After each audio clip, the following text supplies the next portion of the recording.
যেখানেই হাত দিই না কেন ওখানেই আওয়ামী লীগের লোক পাওয়া যায়, যেখানেই হাত দিই না কেন ওখানেই আদর্শিক গুন্ডাদেরকে পাওয়া যায়। রাষ্ট্রের প্রতিষ্ঠানকে ধ্বংস করেননি, উনি বাংলাদেশের জনগণ, ব্যক্তি মানুষকে পর্যন্ত দূষিত করে রেখে গেছে। আরও দুঃশাসন, এসব অনেক কথার বেড়া জালে এটাকে বন্দি করে রাখে। এটা স্পষ্টত ফেসিবাদ ছিল, এটা আমরা সবসময় মনে রাখতে চাইব। ফেসিবাদ এমন একটা ব্যবস্থা যেখানে অবশ্যই একটা বড় অংশের মানুষের, অন্ধ অনুরাগীদের অংশগ্রহণ থাকবে। যারা বাবাদর্শিক গুন্ডামিটা করবে এদের অংশগ্রহণ থাকবে। ফলত শেখ হাসিনার যে ফেসিবাদ ছিল, এই ফেসিবাদে পুরা বাংলাদেশের তার দলীয় কর্মীরা তো ছিলই, প্রশাসন থেকে শুরু করে পুলিশের সবাই অংশগ্রহণ করেছে। এই প্রেক্ষাপটে এই ফেসিবাদকে বিলোপের জন্য এই ফেসিবাদ যেটা করেছে সেটা হচ্ছে এই বিলোপ। আমরা যে বারবার বলেছি বা বারবার বলতে হয় আমাদেরকে যে ফেসিবাদী ব্যবস্থার বিলোপ। কেন আমরা ব্যবস্থার বিলোপ নিয়ে কথা বলি?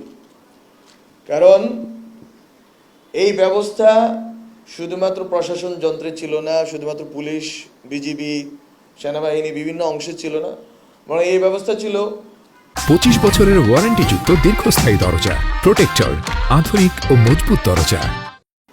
ব্যক্তি ধরে ধরে প্রত্যেকটা ব্যক্তি মানুষের মানবিক মর্যাদাকে লুণ্ঠন করার ব্যবস্থা। এবং আপনার মধ্যে যেই প্রবণতা আছে, দুর্নীতিগ্রস্ত প্রবণতা, আপনার মধ্যে যেই প্রবণতা আছে যে কোনো মূল্যে বেঁচে থাকার প্রবণতা, আপনার মধ্যে যে প্রবণতা আছে কাউকে ডিঙ্গিয়ে মেরে ফেলে এগুনোর প্রবণতা, এই সকল যে অসুস্থ প্রবণতা গত 15 বছরে মানুষের মনে একেবারে গেঁথে ফেলানো হয়েছে, সেটাই হচ্ছে শেখ হাসিনার সফলতা। উনি শুধু বাংলাদেশের রাষ্ট্রযন্ত্র, প্রশাসন যন্ত্র অথবা এই যে রাষ্ট্রের প্রতিষ্ঠানকে ধ্বংস করেননি, উনি বাংলাদেশের জনগণ, ব্যক্তি মানুষকে পর্যন্ত দূষিত করে রেখে গেছেন, করাপ্টেড করে রেখে গেছেন, কন্টামিনেটেড করে রেখে গেছেন।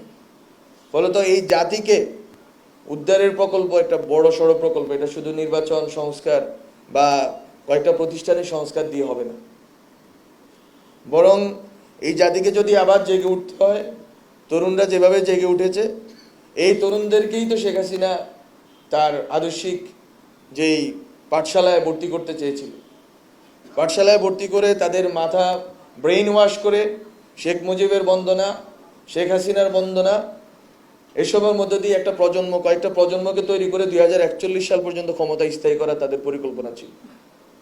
কিন্তু যাদেরকেই তারা এই প্রশিক্ষণ দিচ্ছিল, এই প্রজন্মই তাদের এই আয়নাঘর ভেঙে দিয়েছে।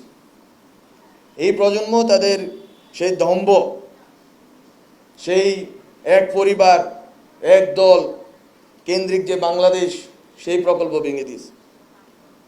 ফলে আজকে যে ঘটনাটা ঘটলো, আমাদের শহীদের মা এখানে মূর্ছা খেয়ে পড়ে গেলেন, বাংলাদেশের জনগণ একইভাবে কাতরাচ্ছে, একইভাবে মূর্ছা খাচ্ছে, একইভাবে কষ্ট পাচ্ছে।